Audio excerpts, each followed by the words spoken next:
del presidente de mi país, el excelentísimo señor Nayib Armando Bukele, presidente de la República de El Salvador. Pido a protocolo que acompañe a su excelencia.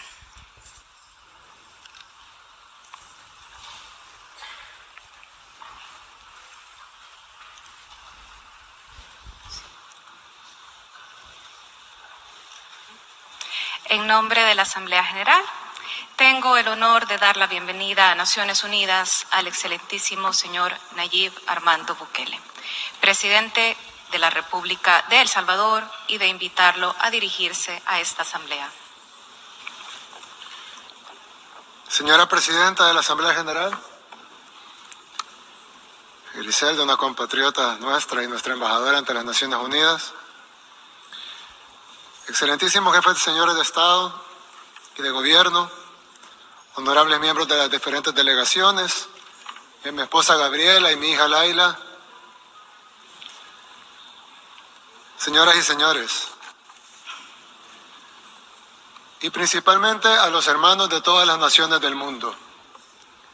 Les traigo un saludo de la tierra de los volcanes, del surf, del café, del Bitcoin y de la libertad.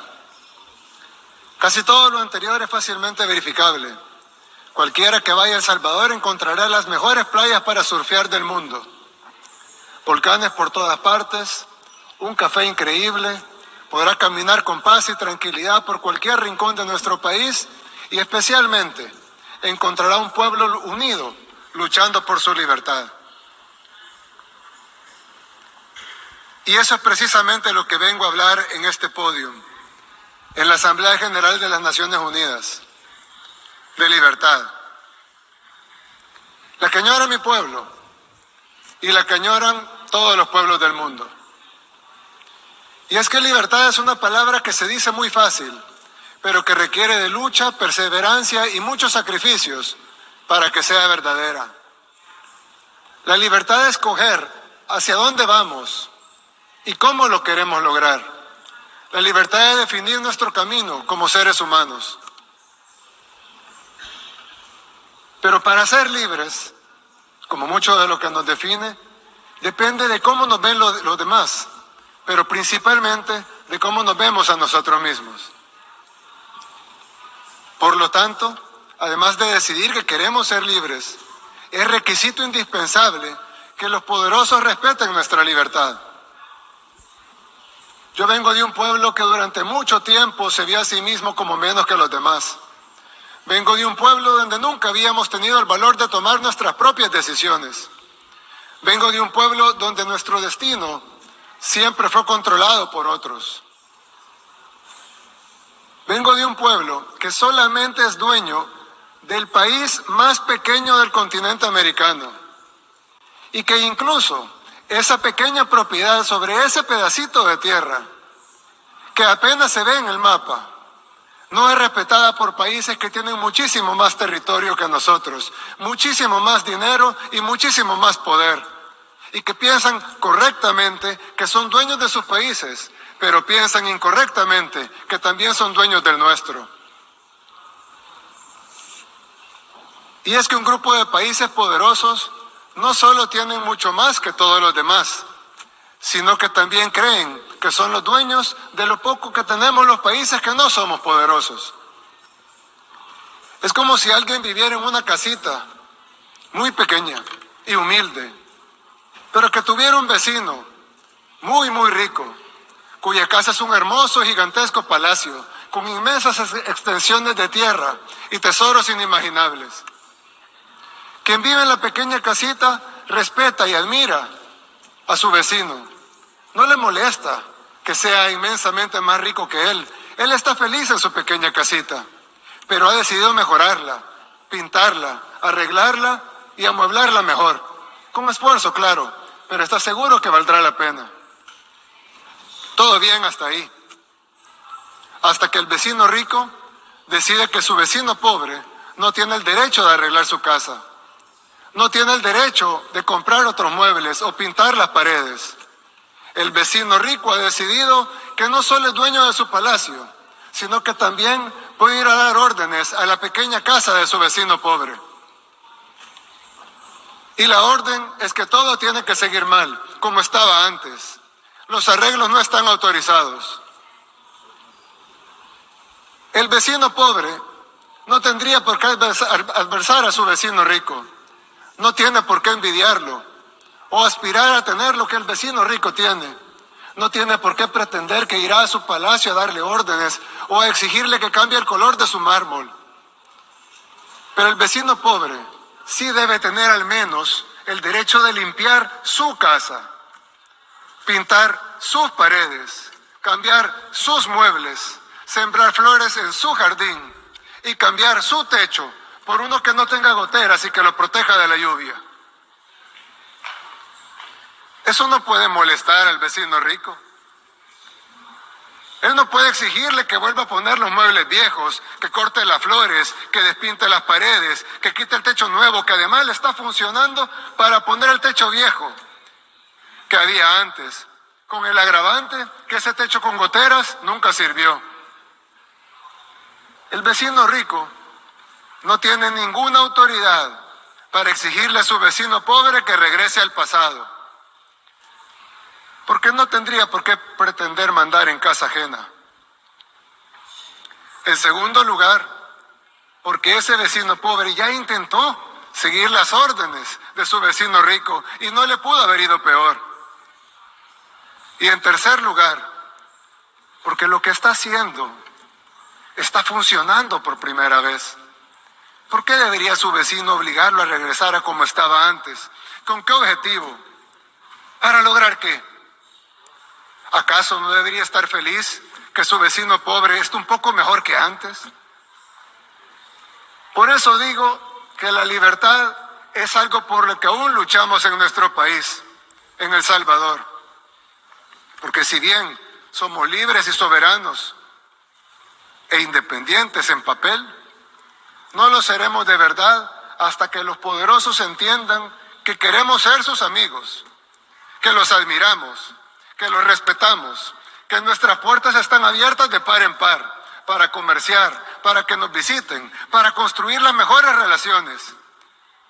Pero lo que no pueden hacer es venir a mandar a nuestra casa. Y no solo porque es nuestra, sino porque no tendría sentido deshacer lo que estamos logrando. En poquísimo tiempo, El Salvador ha pasado de ser el país más peligroso del mundo, literalmente el país más peligroso del mundo, a estar en camino a ser el país más seguro de América.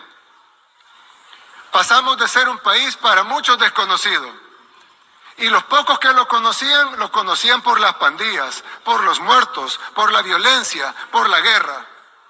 Pasamos de eso a ser un país conocido por las playas, por el surf, por sus volcanes, por su libertad financiera, por su buen gobierno y por haber acabado con el crimen organizado. Y esos logros que apenas empiezan y que se están consiguiendo en poquísimo tiempo, para nosotros son inmensos y tenemos el derecho a continuar en el camino de nuestro desarrollo. Por eso dije al principio que la libertad es algo por lo que aún luchamos, porque todavía necesitamos que se nos reconozca nuestro derecho a ser libres, a ser independientes de verdad. Quise utilizar este podio para decir estas palabras, porque tal vez no solo resonarán en mi país, El Salvador, sino también en otros pueblos del mundo, que como el mío, quieren construir su propio camino, con libertad. Unos podrán hacerlo antes, otros después. Para uno será más fácil, para otros será más difícil. Pero será mucho más rápido si los países poderosos nos ayudan. O al menos, si no nos quieren ayudar, que no estorben. Cada pueblo debería encontrar su propio camino. Y cada pueblo encontrará amigos en la búsqueda de ese camino. A esos países, humildemente les ofrezco la amistad de este pequeño país, el más pequeño del continente americano, el país del surf, de los volcanes y de las pupusas. El país que aún lucha por su libertad, pero que está a punto de conseguirla. Hace 3 años estuve aquí en este mismo podio en las Naciones Unidas. En ese tiempo les dije que este formato era obsoleto y ahora, 3 años después, nos damos cuenta que lo es aún más.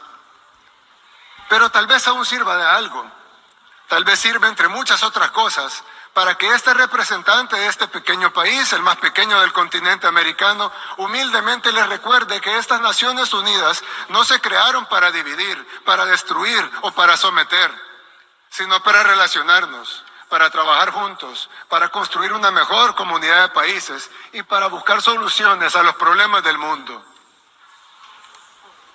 Pero con el respeto absoluto a la soberanía y a la autodeterminación de cada país y de la manera que dice la misma Carta de las Naciones Unidas en el primer principio de cómo sería esta organización. La organización está basada en el principio de la igualdad soberana de todos los pueblos. Y como dice uno de los principales propósitos por los cuales se fundaron las Naciones Unidas, fomentar entre las naciones relaciones de amistad basadas en el respeto al principio de la igualdad de derechos y a la libre determinación de los pueblos. Tal vez el cambio del mundo unipolar al mundo multipolar del que tanto se habla sea mejor si en lugar de pasar a ser de una superpotencia a varias superpotencias, pasemos mejor a un mundo en donde cada pueblo es verdaderamente libre de construir su propio camino y donde en esta comunidad de naciones aportemos todos, los grandes y los pequeños, desde nuestras experiencias y nuestras capacidades, a solucionar los problemas de la humanidad. Nadie pudiera estar en contra de eso. Pero al igual que con la libertad, fácil es decirlo, pero difícil es que sea realidad. Vine hasta acá a pararme en este podio, en un formato en el que ya no creo, para decir algo que lo más probable es que de todas maneras no cambie la forma de que los países poderosos ven a los demás, pero tal vez sí cambie la forma en que los países en vías de desarrollo nos vemos a nosotros mismos. Si después de estas cortas palabras se ha logrado algo de eso, o al menos que un puñado de individuos que se verán a sí mismos con respeto y que sepan que son capaces de construir su propio camino, entonces valió la pena venir hasta acá, a hablar en este formato obsoleto. ¿Y quién quita? Tal vez con el tiempo, tal vez surgen otras naciones, surgen otros pueblos que también decidan luchar por su libertad. Y entonces, las Naciones Unidas habrán vuelto a ser relevantes, al menos para este humilde servidor. Muchas gracias y que Dios bendiga a todas las naciones del mundo.